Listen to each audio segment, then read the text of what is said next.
அங்கே எல்லாரும் அவரை சல்லு பாயின்னு கூப்பிடுவாரு, நான் மட்டும் சல்லு பேபி சார் அப்படின்னு கூப்பிட்டு. தலைவர் நம்ம ரஜினி சாரை பிடிக்குமோ அங்கே வந்து எனக்கு சல்மான் சார் இப்போ கிடையாது. Right from I was 5.5 years old, 5.5 வயசு எனக்கு. அப்போ ஹம் ஆப் கே கான் வந்தது 5.5 6 years. அப்போதுலேருந்து எப்படின்னா எனக்கு எவ்வளோ அவரை பிடிக்கும்னா, என்னோட ஃப்ரெண்ட்ஸ்லாம் நடுவில் ஹிருத்திக் ரோஷன்லாம் வரும்போது மாறினாங்க. ஓகே வி லைக் ஹிருத்திக், நான் வந்து ஹவு டேர் யூன்னு சண்டை போடுவேன். சல்மான்னு சொல்லிட்டா நீ எப்படி மாறலாம். அப்புறம் ஒரு 5 படம் இதானோடனே திருப்பியும் சல்மான் சார் படம் வரும்போது வி லைக் சல்மான். இப்போ உள்ளே வராது, இப்போ யார் நீ உள்ளே வராது, அந்த மாதிரி ஒரு ஃபேன். ஸோ நான் அவருக்காக தான் அங்கே போனேன். இல்லாட்டி பிக் பாஸ்ன்னு I never wanted to do. அங்கே எல்லாரும் அவரை சல்லு பாயின்னு கூப்பிடுவாரு, நான் மட்டும் சல்லு பேபி சார் அப்படின்னு கூப்பிடுவேன். ஏன்னா எனக்கு அவர் அவ்வளோ பிடிக்கும். ஸ்டேஜ்லலாம் வெக்கப்படுறேன். இந்த சின்ன பசங்களாம் ஸ்டேஜ் ஏற்றி விட்டா இந்த மாதிரி கையெழுத்து இல்லை இப்படி இப்படி. இப்போ தான் நான் நோட்டீஸ் பண்ணுறேன் எவ்வளோ அசிங்கமாக இப்படி இப்படி இப்படி பண்ணிட்டு இருக்கேன். சரிங்க. ரொம்ப கஷ்டமாக இருந்தது, ரொம்ப ரொம்ப ரொம்ப கஷ்டமாக இருந்தது. பிகாஸ் எனக்கு வந்து நான் அர்ஜுனை லவ் பண்ண டைம்லேருந்து இன்னி வரையில நான் பிக் பாஸ் போகிற வரைய ரொம்ப கம்மி சண்டை போட்டிருக்கேன், ரொம்ப கம்மி. I have been a very happy person. And Tamil Bigg Boss, நம்ம தமிழ் பிக் பாஸ் ஆகுது கொஞ்சம் என்ன சொல்கிறது, கொஞ்சம் தேவில் அப்பப்போ இந்த டான்ஸ் ரவுண்டு, டான்ஸ் வருது, ஏதோ ஒரு ரோல் கொடுத்து அதை எனாக்ட் பண்ண சொல்கிறது, அந்த மாதிரியெல்லாம் கொஞ்சம் மிக்ஸ் பண்ணி நம்மளை வந்து அந்த ஜோன்லேருந்து கொஞ்சம் வெளியே வர்றதுக்கு ஒரு டைம் கொடுப்பாங்க. அங்கே அதெல்லாம் கிடையவே கிடையாது. No dance, nothing. நீங்கள் பண்ணிங்கன்னா it is just a psychological game. போட்டு அண்ட் வில் கெட் டஃபர். ஒரு கட்டத்தில் வந்து எல்லாத்தோடையும் சண்டை போட்டேன், எல்லாரோடையும். அண்ட் நான் எப்படின்னா என்னோடய ஃபீலிங்ஸ் என்னால் உள்ளெல்லாம் வச்சுக்கிட்டு வேறு மாதிரி வெளியெல்லாம் இருக்கவே முடியாது. இஃப் ஐம் ஹாப்பி, எல்லாருக்கும் தெரியும் நான் ஹாப்பியாக இருக்கேன். இஃப் ஐம் ரொம்ப funny side of me comes out, ரொம்ப ஹைப்பர் ஆக்டர் தெரியும்.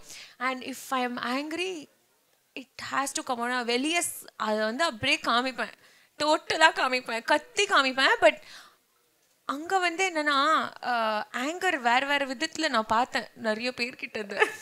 ஆஹா அப்படின்னு இருந்தது. இப்போ நம்ம ஃப்ரெண்ட்ஸோடையே நம்ம இருக்கும்போது அந்த ஃப்ரெண்டோட பிஹேவியர், அந்த ஃப்ரெண்டோட லாங்குவேஜ்லாம் வரும்ல ஒரு 2-3 yearsலேயே. அர்ஜுனோட நான் 13-14 years ட்ராவல் பண்ணியிருக்கேன். ஸோ அவனுக்கு அந்த நக்கல்லாம் கொஞ்சம் ரொம்ப ஜாஸ்தி. என்ன ஆமாம் நான் இப்படி தான் பண்ணுவேன், என்னடா பண்ணுவேன் அதெல்லாம் பார்த்து எனக்கே I myself tend realise that நான் அவனை மாதிரி ஐ ஹவ் ஆல்சோ பிகம். இங்கே எப்படின்னா ஒரு ஃபைட் நடந்தாலும் பீப்புள் ஆர் பேட் வேர்ட்ஸ்னா சாதா பேட் வேர்ட்ஸ் இல்லை, அந்த மாதிரி பேட் வேர்ட்ஸ்ல அதெல்லாம் நம்ம ஊர் பிக் பாஸ்ல நான் கேள்விப்பட்டதே கிடையாது. நாங்கள் இங்கே வாடி போடான்லாம் சொன்னாலே வில் ஃபீல் பேட். நோ ஆமாம் இல்லை, மேக்ஸிமம் நம்ம ஃபைட்டில் இப்படி வாய்ஸ் ரேஸ் பண்ணுவோம், அவ்வளோதான். அங்கே பேட் வேர்ட்ஸ்லாம் அப்படியே சரளமாக இருந்தது. அண்ட் எனக்கு வந்து எப்படின்னா எனக்கு எல்லா பேட் வேர்ட்ஸும் தெரியும், ஹிந்திலையும் தெரியும், தமிழ்லையும் தெரியும். ஆனால் யூஸ் பண்ணாமல் இருக்கிறது எவ்வளோ கஷ்டம் தெரியுமா?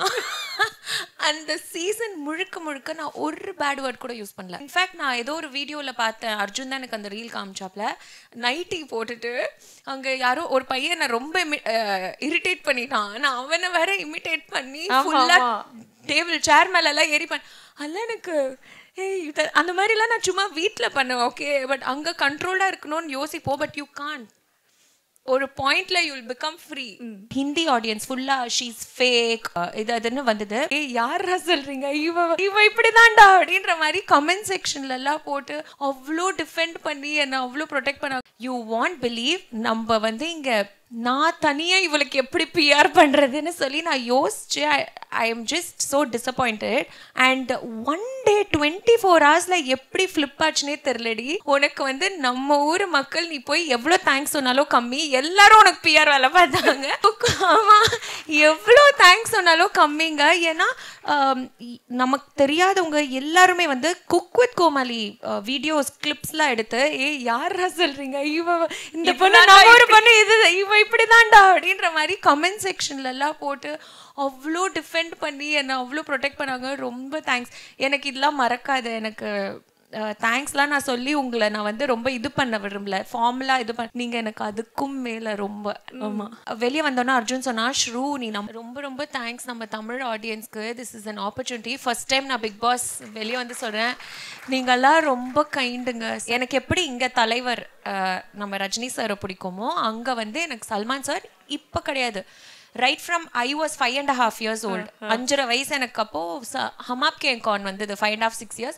அப்போதுலேருந்து எப்படின்னா எனக்கு எவ்வளோ அவரை பிடிக்கும்னா, என்னோட ஃப்ரெண்ட்ஸ்லாம் நடுவில் ஹிருத்திக் ரோஷன்லாம் வரும்போது மாறினாங்க. ஓகே வி லைக் ஹிருத்திக், நான் வந்து ஹவு டேர் யூன்னு சண்டை போடுவேன்.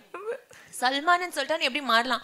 அப்புறம் ஒரு 5 படம் இதானோடனே திருப்பியும் சல்மான் சார் படம் வரும்போது வி லைக் சல்மான். இப்போ உள்ள வராது, இப்போ யார் நீ உள்ள வராது, அந்த மாதிரி ஒரு ஃபேன். ஸோ நான் அவருக்காக தான் அங்கே போனேன். இல்லாட்டி பிக் பாஸ்ன்னு I never wanted to two.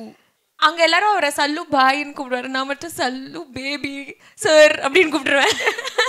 ஏன்னா எனக்கு அவர் அவ்வளோ பிடிக்கும். ஸ்டேஜ்லலாம் வெக்கப்படுறேன். இந்த சின்ன பசங்களாம் ஸ்டேஜ் ஏற்றி விட்டா இந்த மாதிரி கையடிச்சு இல்லை இப்படி இப்படி. இப்போ தான் நான் நோட்டீஸ் பண்ணுறேன் எவ்வளோ அசிங்கமாக இப்படி இப்படி இப்படி பண்ணிட்டு இருக்கேன்.